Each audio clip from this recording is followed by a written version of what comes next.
Hello guys, mga insan, welcome back to my channel, no? Nandito na naman tayo sa isang another episode na isang content.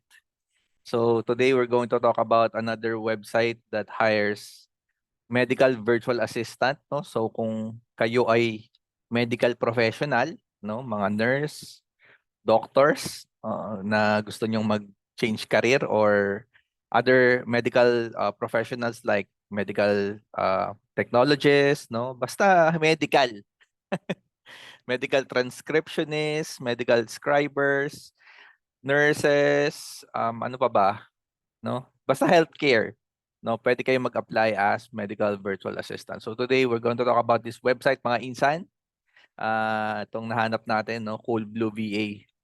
Tawag sa website niya is Coolblue VA, no? So ni-review ko na tong website na to. Ulitin ko lang para sa ating mga audience. So if you're ready to become a medical virtual assistant, no, maybe this website is for you. No? So, re-review natin. So, yung Coolblue VA, US-based company looking for trained medical professionals na nakabase sa Pilipinas. No? Nakabase sa Pilipinas. Okay? Hindi natin ulitin ha. Nakabase sa Pilipinas. So, sa mga nagtatanong kung ito ba ay para sa mga tao na outside, abroad, hindi, nakabase sa Pilipinas. Based in the Philippines, located in the Philippines, nakatira sa Pilipinas. So MVAs work directly with our clients to help their medical office virtually.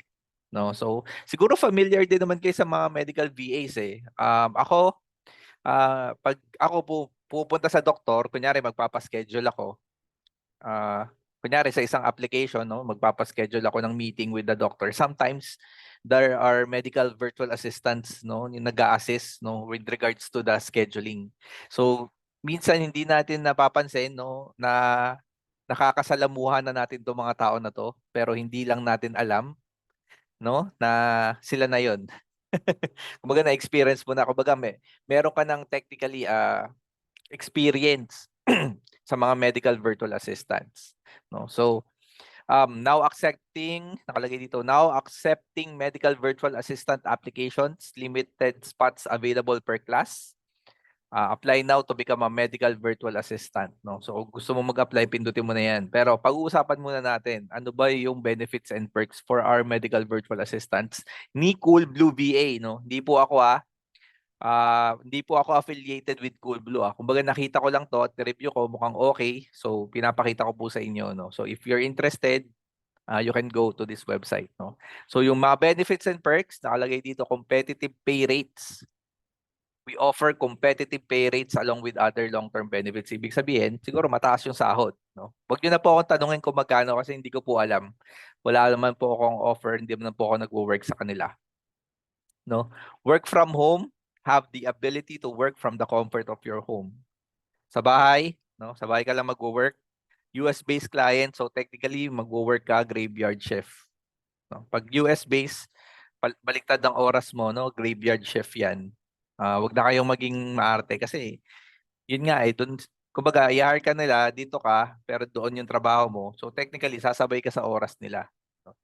So yan, mga insan, wag na po tayong mahiya. Mekas-mekas na natin 'yan. Charot lang. Training and certification, nakalagay dito. We provide you with hands-on training and certification. You will also receive HIPAA certification as a Coolblue VA Medical Virtual Assistant. So parang napaka-importante ng certification na yun, ano, HIPAA. Naririnig ko na yan eh, pero I'm not really exactly sure what it's for, no? Pero importante yung certification na yan kasi nababasa ko yan palagi. Long-term work relationship, you will work with the same client consistently and build a long-lasting career with them. So hindi ka pa iba-iba ng client. Pag binigyan ka ng client, doon ka mag-work, no? Yun lang yung work mo para at least hindi kayo magulo kasi magulo pag palipat-lipat, di ba? Kung naka-experience yun ng multiple clients, magulo yan. Kasi syempre magulo yung scheduling, magulo yung oras, iba-iba yung pinag-uusapan nyo, iba-iba yung pinapatrabaho sa'yo. So, eto maganda to kasi isang client lang. Papupunta ka sa siguro isang doktor, no? Doktor o opisina na ospital, no? So, yun lang yung i-workout mo. Passionate community, join the Coolblue VA family and become a part of growing passionate and dedicated group of medical virtual assistants. So, they're passionate of what they do, sabi nila, no? Sabi nila. So yan, qualifications, eto na. Ano ba yung mga kailangan mo para mag-qualify? So applicants must meet the following requirements. Mga insan, makinig kayo, must be a Philippine citizen only. So sa Pilipinas ka nakatira, isa kang Pilipino. Dual citizenship or permanent residence not accepted. So bawal yung may dual citizenship, no? Japan, Pilipino, hindi. Kailangan Pilipino lang. Must reside in the Philippines, so nakatira lang dito. Provide proof of education or training such as degree or certificate in your specialized field. Nursing, medical transcription, etc. Siguro kasama na rin dyan yung mga medical technologies, no? Depende kasi syempre pag mga medical professional, kumbaga mas may intindihan nyo kasi yung tatrabuhin nyo kasi magiging sekretary kayo ng mga doktor. No? Medical eh. Yan. Provide a valid government issued photo ID. So kailangan meron kayong ID, no? Professional license, pwede, mas maganda 'yon kasi makikita nila lisensyado ka. Kung wala naman, okay lang 'yon. Kumbaga, kailangan mo lang ng driver's license or passport. So ano ba pinakamadaling kunin diyan? Siguro passport. Kung wala kayong ID, pinakamadaling ma-provide passport, pa-schedule ka lang sa DFA, kailangan mo lang ng birth certificate, no? Siguro isang proof of identification din, kagaya ng mga postal, yung mga basic na ID. And then para makakuha ka ng major ID. Pero kung meron kang postal ID, siguro pwede na yon. Submit an NBI clearance. So parang Pilipinas, kailangan mo mag-submit ng NBI clearance. Siyempre, pag nakapasa ka na, di ba? Kunyari, hard ka na. So kailangan mo lang gumastos ng mga around 300. 300 lang yata NBI clearance or 500. Be able to work full night shifts and weekends. So kailangan pwede kang mag-work ng full night shifts tsaka weekends. Siguro sa weekends, isang araw lang. No? Pwedeng Sabado, pwedeng Linggo. Pwede mo naman tanongin niya pag nakapasa ka na eh. Be able to work full nighttime shifts. Ay, tama. Inulit ko lang. Have a quiet work environment and a professional background. Examples will be provided. So, kailangan maganda yung place na pagtatrabawan mo or ayusin mo kung paano mo kunyari na-hire ka, paano mo ayusin. Kumbaga, may background na maganda.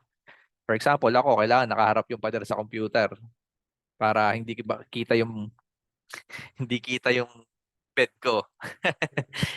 Pero sa amin kasi hindi naman kasi masyado maarte. So kahit nakikita nila yung bed ko, okay lang. Register with BIR as an independent contractor once you qualified for training. So magre-register ka sa BIR kapag na qualified ka na for training, no? Kailangan mo mag-register, kumbaga kailangan mo kasi wala namang bayad yan eh. Tsaka marami namang mga BIR, no? Mga BIR sa paligid. Walang bayad yan, magre-register ka lang. Fill up ka lang ng form, mga isang araw lang yan, mga 2 oras ng 3 oras ng oras mo, punta ka lang ng BIR para mag-registered ka as independent contractor kasi yun yung kailangan nila. Yan. Hardware and software requirements, operating system Windows 10, Home or Pro at 64-bit genuine. CPU Intel Core i5 at least 6th gen and above or similar.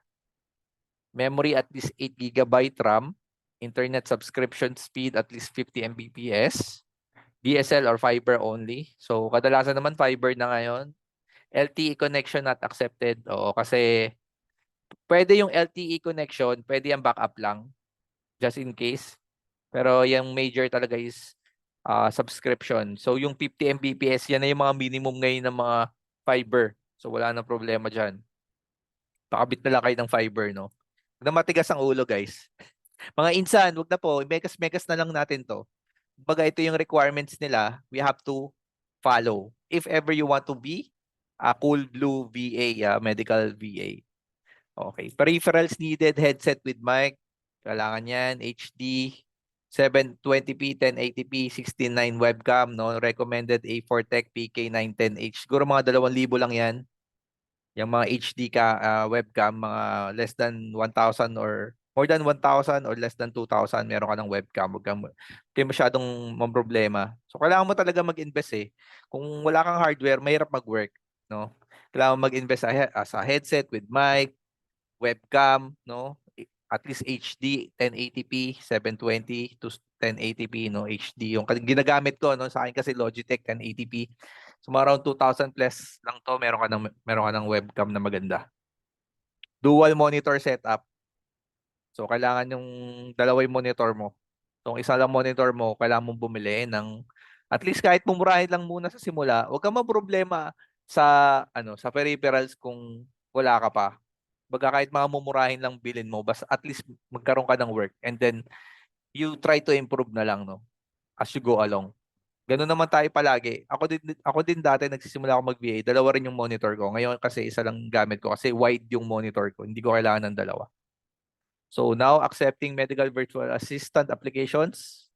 Apply now. Limited spots lang daw as per class. Yung sasabi niyang per class, guys, ito yon yung mga services, no? Medical virtual receptionist, virtual medical billing and insurance, medical virtual scribes, medical virtual assistant. So may iba't ibang classification yon.